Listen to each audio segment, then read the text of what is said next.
The Rosen Report, sports like never before. Brought to you by Gooch Live and Paramount Sports Management. Here's Rosie. Good Tuesday afternoon to everybody out there. It's a crazy day in sport, a crazy day in hockey. The World Series starts tonight. The Atlanta Braves are going up against the Houston Astros. The Astros will be the home team and the favorites. Can Dusty Baker win his first World Series? I'm a big Dusty Baker fan. But then again, Atlanta Braves, Double-A, Al Santopoulos was the president of the Toronto Blue Jays, general manager, and I think you can't lose here. If Atlanta wins, you got Double-A winning for Canada, and if Houston wins, you got Dusty Baker, one of the nicest people in the entire world, winning for Houston. Okay, enough about baseball. Let's get to hockey. We got Steven Ellis, the incredible Steven Ellis from the Hockey News. He is so busy, and we're so grateful that he's on. Let's bring him up, Jordan. Hey, Paul, how you doing? I'm doing great. Long time no see, buddy. Yeah, it's been a busy start to the hockey season. I think it's a safe thing to say. Well, you get to be at the games now and do the scrums and talk to everybody, what you love to do, which I don't know if you want to brief on it right now, but a lot of stuff coming out of Chicago, my favorite team, who are just absolutely playing dreadful. If they lose tomorrow night to Toronto, then we know this season is pretty well in serious trouble. So can you touch on it a little, or do you have to lay off it because of what you're doing right now? Well, basically, just kind of what the situation is they did a deep investigation, and it's not good. Basically, I would say, if you want to read into the report the Blackhawks and the investigators put out, it's pretty tough to read. But basically, it all kind of stems around to a video coach, Brett Aldrich, who had some inappropriate conduct with a player. And it seems like a lot of the members of the Blackhawks actually knew this already. And the coaching and management staff, and it looks like John Quenneville and Kevin Cheveldayoff, they were aware of this all. So there's a lot of big stuff going on. I'd say we got a story coming up in the Hockey News pretty shortly, kind of just what you need to know. But overall, just not good for the Blackhawks, a team that's just had an absolute just nightmare public relations last few years, and it just continues to get worse because essentially it kind of just came down to the Blackhawks traded in accountability to win that 2010 Stanley Cup. They were aware of these allegations and didn't change a thing, and nothing happened during that run. That's not good. No, not good at all. Just real quick on the Hawks, because watching them right now is dreadful. What's the problem? Fleury is not playing well. Seth Jones, Mitch Marner, I say, has the $10 million plus flu. It's not terminal, but it looks really bad. We just find out now that Patrick Kane and Jonathan Toews have COVID protocol. With Toews, that could be big trouble because it being out for the immune system problem whole year. What's your thoughts on that, Steven? Obviously not good, considering the team just hasn't been playing well. You throw that in, and that doesn't help. And the one guy that really needs to step up in the situation is Seth Jones. Seth Jones has played terrible. If you look at the underlying stats, in terms of top four defensemen, there might not be a worse defenseman in the NHL this year. And this shouldn't be a surprise. Looking at the numbers in the last couple of years, that contract was terrible, horrible, one of the worst contracts in the NHL. And so far, he's not playing well. So he needs to play well. They'll need their young guys to kind of step up. This is a team that, despite their off season, I think it gave fans false optimism. I don't think there was a lot going for this club regardless. Yeah, Fleury's really good, but Fleury also played it with a good team in front of him to make up for his poor nights. He doesn't have that here. So the fact that they've now lost two of the better players, we don't know when they're coming back, and the team's already struggling, it's going to be rough. Now, granted, there's been a lot of jokes. Oh, well, the Blackhawks are playing terrible. They're missing their stars. They're basically an AHL team. Well, they're going to go beat the Leafs. And not sure about that one necessarily, but it's been as bad of a start as you could possibly ask for the Blackhawks. Well, you couldn't have brought this into my next question any better. Steven Ellis from the Hockey News lives in Toronto. What is going on with the Toronto Maple Leafs? They look dreadful, and I saw Sheldon Keefe's presser after the game, and he goes, you know what? It wasn't that bad. I took a lot of good things out of this loss. How do you do that? the game against Carolina was always going to be a tough one, but then you go and look at Pittsburgh and look at San Jose, and those are games that the Leafs probably should have won, and they didn't. They've been getting crushed in the last couple of games. This is a team that isn't getting the goaltending they need. Jack Campbell has not played well from an overall standpoint. The defense has not really given him a lot of support, and the big guns aren't scoring. We know, we got to give Matthews a bit of time to kind of get ready, and obviously did score against Carolina, but this is a guy coming off of wrist surgery. For a guy that shoots the puck a lot, I get it. That's going to be tough. But what's going on with Marner? What's going on with Nylander?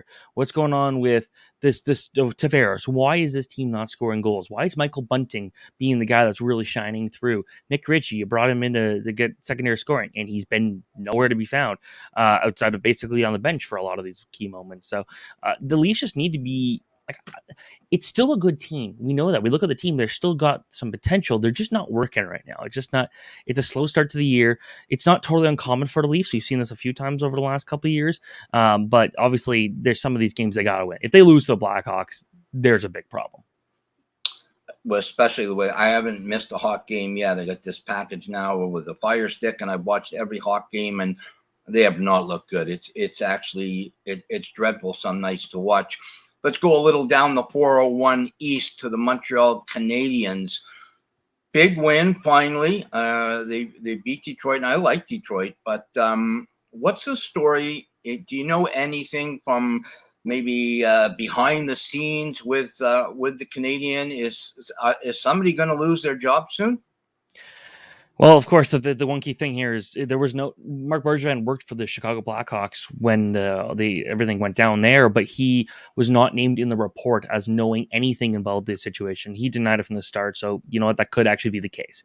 But his job still might not be safe. The obviously they're not looking so good here. The offseason was a bit of a mess for this team. The Canadians needed to do a lot more than what they did, and it really came out of nothing. Last year, we know that was a kind of a fluky run to the Cup final. That was one of the worst teams we've ever seen make the Stanley Cup final. The odds of them going out there and being that good this year without Shea Weber and without Carey Price to start the year was extremely unlikely.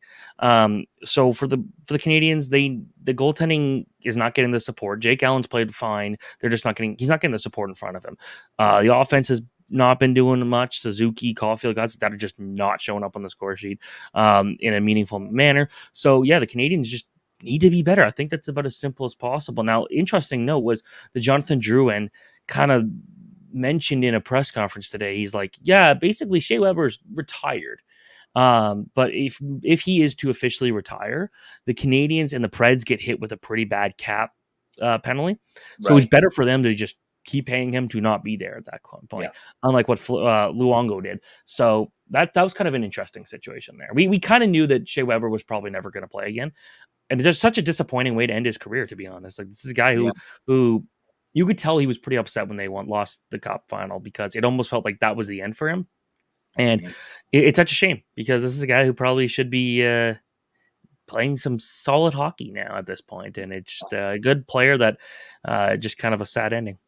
Absolutely. Jordan just put up Weber's making the trip to Seattle to be with the team, not to play, but for support. Maybe they can give him support. You know, even a guy like Corey Perry, they lost a lot of leadership on that team.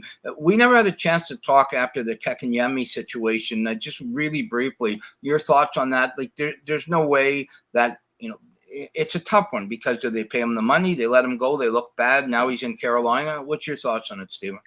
I think the Canadians made the right call. I didn't think they should. I think the second that contract was announced, they should have been like, yep.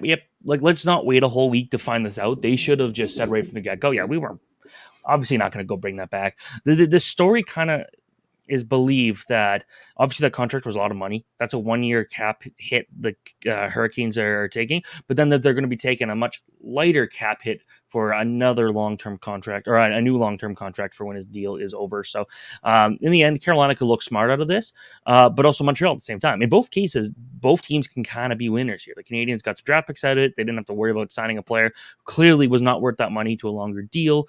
And then he gets to go play in a system that will give him better support. So I got to say, in that case, I'm okay kind of for both teams. I think they both kind of come out as winners. Perfect.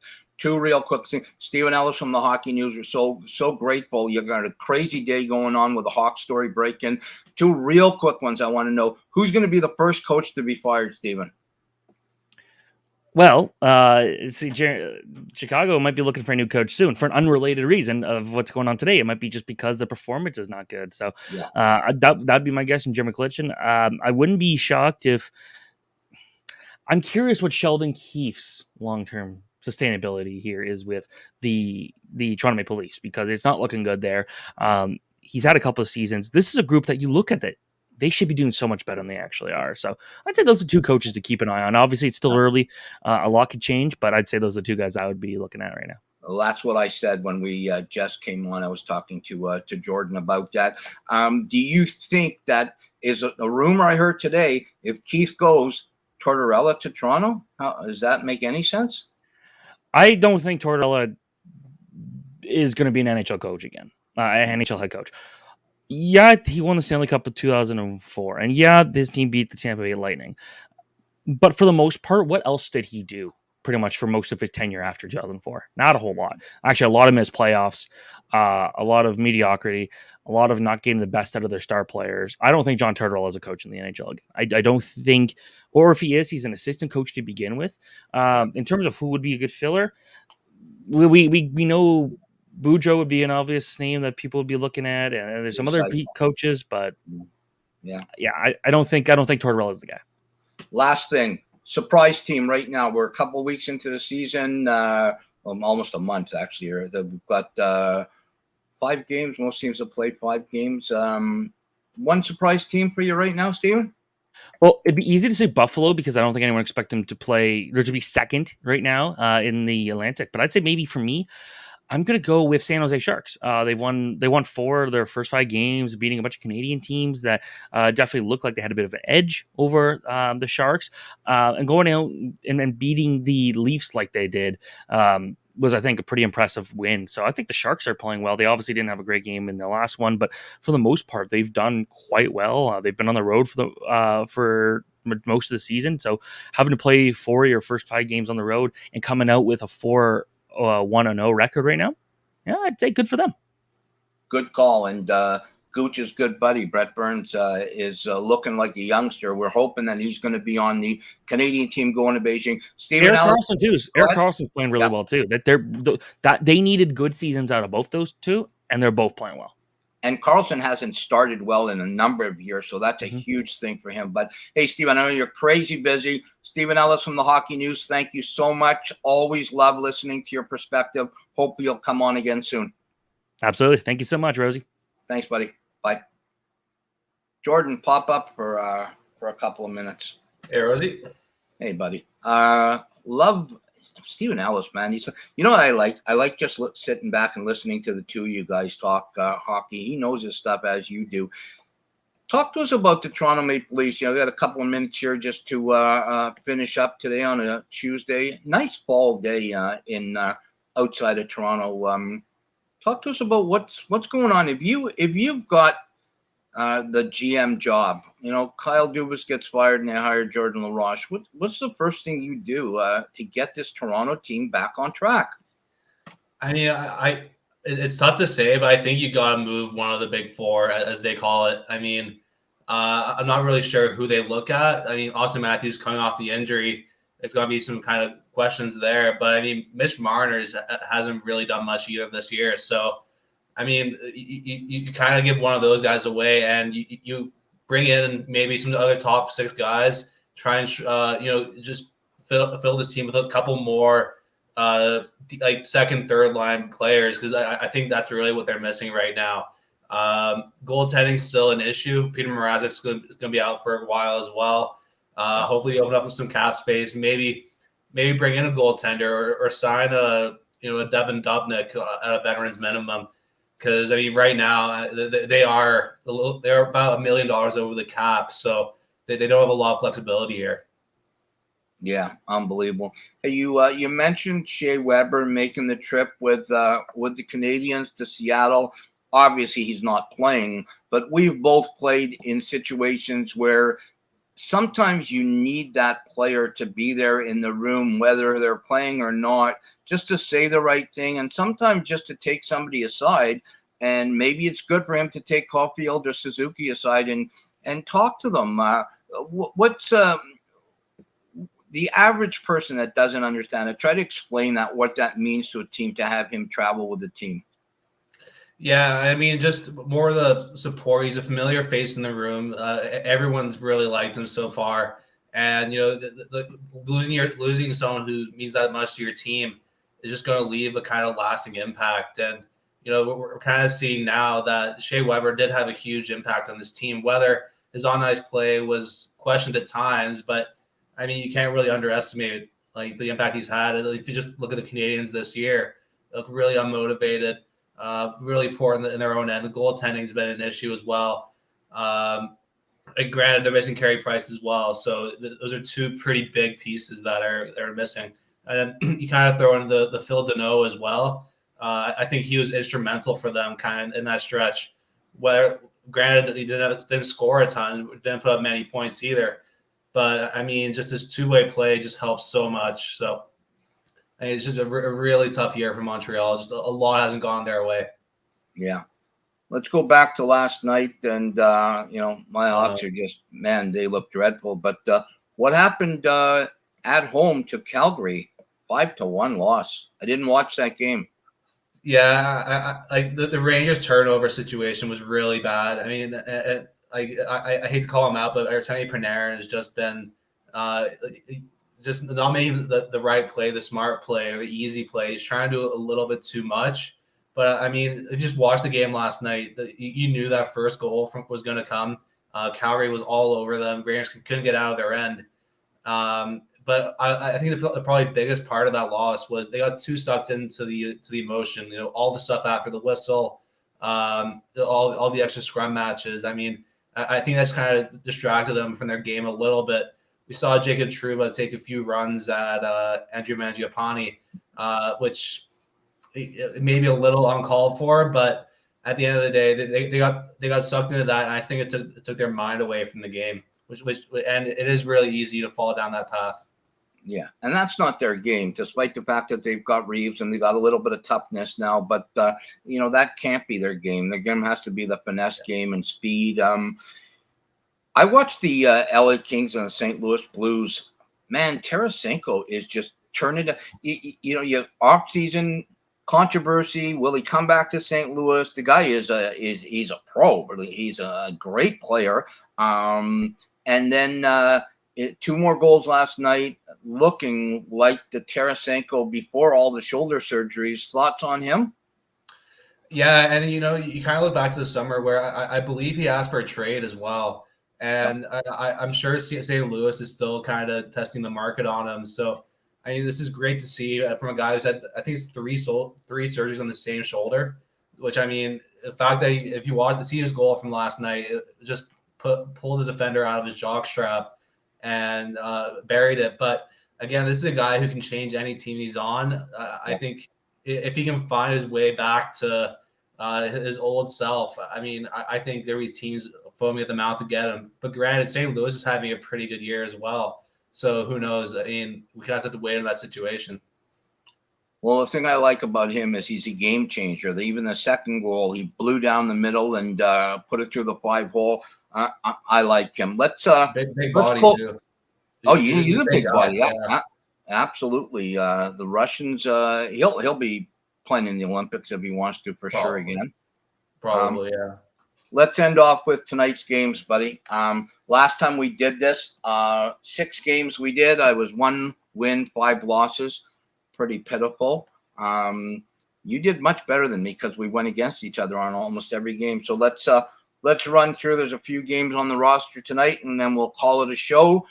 Calgary Flames in New Jersey. I'm going to take the Flames to go back-to-back wins, and I think they're going to beat the Devils 4-1. Yeah, I'm on the same boat. Jack Hughes separated his shoulder the other day, so he's going to be out with some time. And I think New Jersey's going to rely on him big time, a huge amount this year. So I'll go Calgary. I'll go 3-1, though. Okay. Hey, Tampa Bay. What happened in Buffalo last night? I didn't see that, but I saw the score. Do they get back on track, or they lose 2 in a row? I'm going to say they get back on track and beat Pittsburgh 3-0. I actually saw a part of the game last night, and Buffalo, I mean, it's just a really hardworking team, and I mean, the Tampa Bay, maybe there's some hangover in there, but I have to go with Tampa Bay. I mean, losing to Buffalo, they're going to come out with a huge chip on their shoulder, so I'm going to go Tampa Bay. I'll go 4-1. All right. Vegas and Colorado. Vegas does not impress me at the moment. I've watched a couple of their games. I'm going to take Colorado 5-2. I believe they're still missing Pacioretty and Mark Stone as well. So I'm on the exact same boat, same score as well. All right. Sharks lost their first game. I say they bounced back and beat the Predators 3-1. Yeah. I like Nashville. Or sorry, San Jose over Nashville. San Jose's just been on a roll, like Steven said. So I'll go 2-1 San Jose. I think it'll be a low scoring game. Close game. All right. Goaltending battle. Minnesota in Vancouver. I like the Canucks. You said you're that team is one that you actually love right now. Good young team. I'm going to take the Canucks over the Wild 3-2. Yeah, I'll go 3. I'll go 3-0 for Vancouver. Yeah, I love Thatcher Demko. So yeah, I know you love Thatcher Demko, and then his what will be his partner in the U.S. goal, Hellebuck for the Winnipeg Jets. He's going up against the Anaheim Ducks. I think this is going to be ugly. I think the Jets win 5-1. I think Anaheim's going to surprise a few people this year. They have a good young core there that they can kind of build around for the future. I mean, granted, I think Winnipeg's still a better team, but Anaheim, it'll be a much closer game than I think you think, Paul. So I'll go 2-1. Well, the chances of it, my predictions, guys, if you're watching this and you're going by my predictions and you're going to your sports book, don't, because go opposite of what I'm saying and you might win some money. Last game of the night, the Montreal Canadiens get their first win. Yes, first win against Detroit. They're playing the new Seattle Kraken, who have looked like two different teams. Some nights really, really good. Some nights they look like an expansion team. I'm going to say the Kraken are going to win at home. It's going to be really close. You got two good goaltenders. I'm going to say the Kraken win 3-2 in a real good game. Yeah, the Kraken have had a really hard time scoring this year. And I mean, Montreal is one of the worst teams in goals against this year. So I think Seattle puts a couple in, maybe 4 or 5 to probably I'll go 4-2 for Seattle. All right, perfect. We'll see how that goes. What's going on tomorrow at the Bottom Line Wednesday? It's Alumni Day for the second week. Who's up? Yep, we're keeping it a surprise for now. We'll reveal it tomorrow, but okay. Keep an eye. It'll be right at noon downtown Toronto. So if you're around the Bottom Line, feel free to stop by.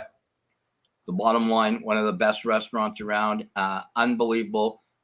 You guys love the chicken wings. I'm vegan now, so I'm not eating the chicken wings. But come down and show some love to the Bottom Line and all our buddies down there. Hey, George, thanks for doing this again. Rosen Report. We love doing it on Tuesdays. We'll be back again next Tuesday. Thanks. Appreciate it. See you, Rosie. Hey. Steven Ellis and Jordan LaRoche, can't get better than that. I love talking hockey with those guys. Two guys that really know the game. Tonight, there's a cornucopia of games on, and not just that, baseball. If you love baseball, World Series starts tonight.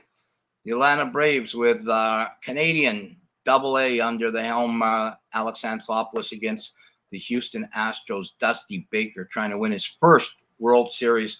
Have a great night. No matter what you do, take care of each other, take care of yourself, and God bless. You've been listening to the Rosen Report, sports like never before, with your host, Rosie. Brought to you by Gooch Live and Paramount Sports Management.